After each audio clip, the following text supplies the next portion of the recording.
Today on the Stay at Home Chef, I'm showing you how to make coconut rolls. We recently went on a trip to the Southern Caribbean and had the most amazing coconut rolls that they sold at every bakery around town.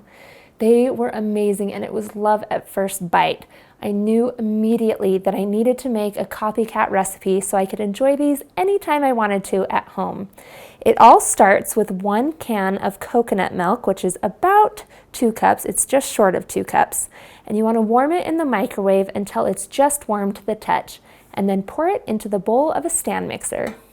You don't want it too hot, just enough to activate the yeast.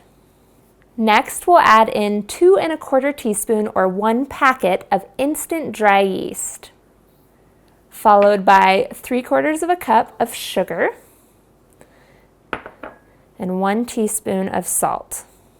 Since we're using instant dry yeast, this doesn't need to sit and foam up and wait for the yeast to activate or anything. Then we'll add in 6 egg yolks and 2 cups of melted butter. And yes, I know that's a lot of butter, but that's kind of what makes this bread so good. We're going to follow it up with 6 1/2 cups of all-purpose flour.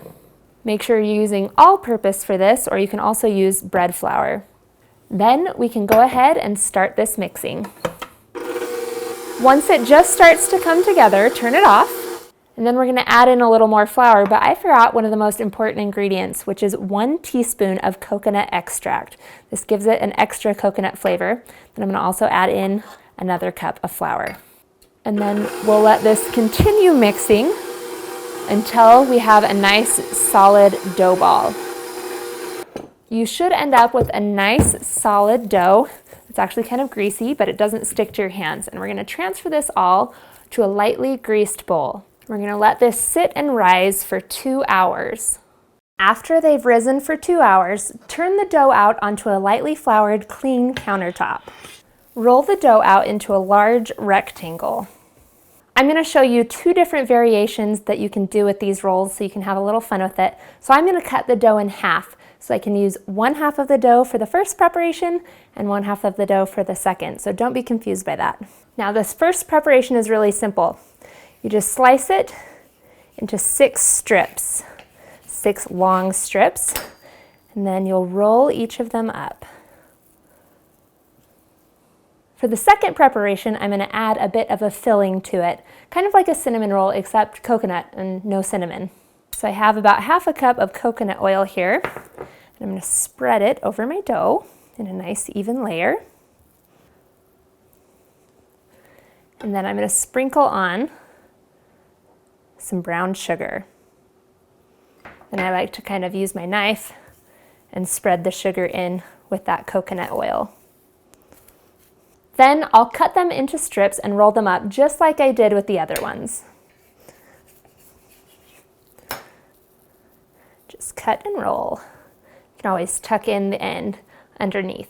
Place all of the rolls onto a baking sheet, and I do about 6 rolls per baking sheet. Then I have a beaten egg here, and I'm going to brush this over the tops. This will give the rolls a nice, beautiful shine to them and a golden brown crust. And then you don't have to do this part, but I love it. Sprinkle on some large sugar crystals. It makes it really pretty. Bake these in a 350-degree oven for about 20 to 25 minutes until the tops reach a light golden brown. Thanks for watching. You can find the full written recipe in the video description. Be sure to subscribe and check out the rest of my channel where you can find hundreds of restaurant quality recipes you can easily make at home. See you later.